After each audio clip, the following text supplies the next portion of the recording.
I've only had about like 3 gummy bears and an ungodly amount of caffeine.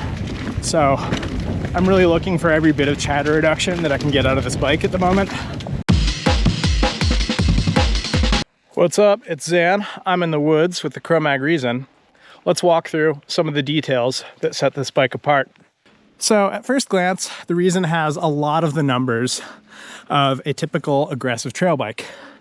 We're looking at a 64-degree head tube angle and a 485mm reach on our size medium large test bike. Moving towards the back of the bike, we have a steep 78-degree seat tube angle and a 438mm chainstay. A little short by today's standards, but again, nothing out of the ordinary. Now let's get to the weird stuff. Chromag has long been known for their aggressive, slack steel hardtails, and this full suspension trail bike carries some of that lineage with it.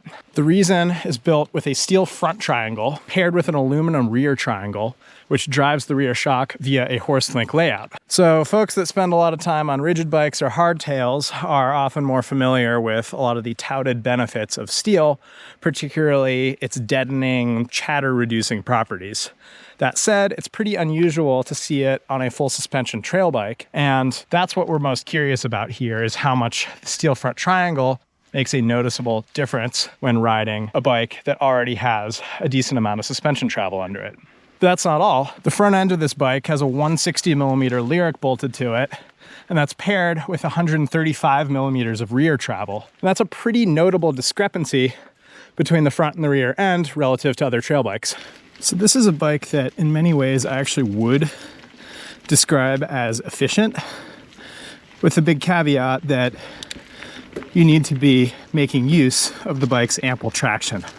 This bike does an incredible job, especially for its travel, of staying planted at any speed. It's just really good at giving you traction. That said, if I was out of the saddle sprinting up a smooth road, I wouldn't necessarily say it feels particularly efficient. As climbs get a little more smooth here, it's not quite as immediately noticeable how much traction the bike gives you. That's where it feels just a little bit softer under your feet.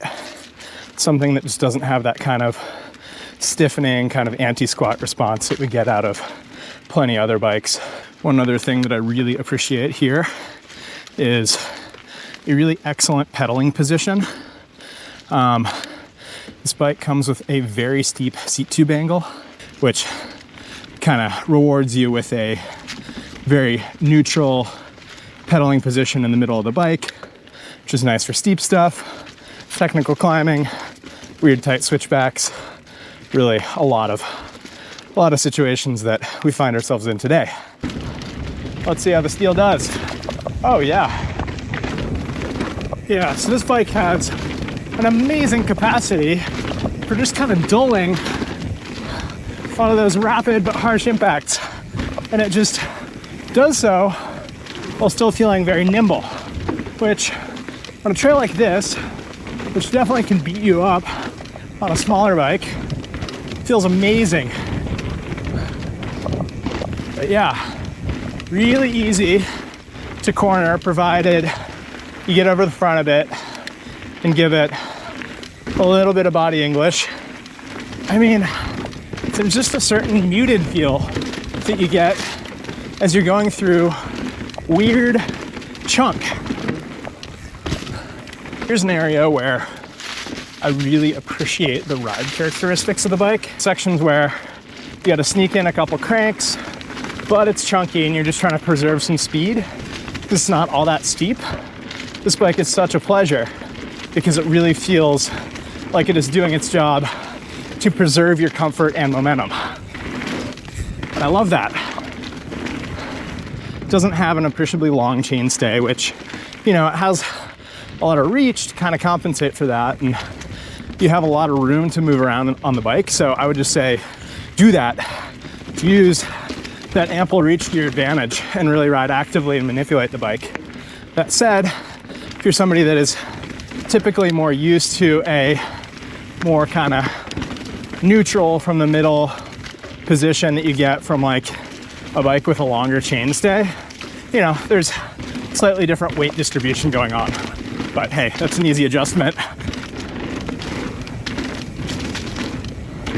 Oh yeah, it really doubles through. It's so nice. It's predictable and it saves you when you do come up short. So how do we categorize this thing exactly? It's certainly not a sprightly, snappy XC rig. Honestly, I would race an enduro on it if I knew the course and knew that it wasn't like too 170 worthy. It almost makes me think of when we're testing skis. We occasionally get a ski that's a fairly soft flex and on the heavier side, which means that it's just damp and comfortable. And I think there is something to that analogy here with the Chromag Reazon. I enjoyed this on everything from super steep fall line techie trails that definitely are appropriate for an enduro bike, but then a lot of weird like East Coast techie XC riding. It was super fun there too. So again, if you ride fairly natural terrain, you pedal a lot, and you appreciate compliance and just the really unique, almost fatigue-reducing feel of steel, there's a lot to love about the Chromag Reazon. So yeah, there you have it. Altogether, super interesting package. You have a fairly normal horse link suspension layout. You have fairly typical trail bike geometry numbers, yet you have something that actually has a very differentiated feel when you're actually riding it. So if you want to check out a little bit more nuance and get into some of the details around this bike, head over to blisterreview.com and read the full review.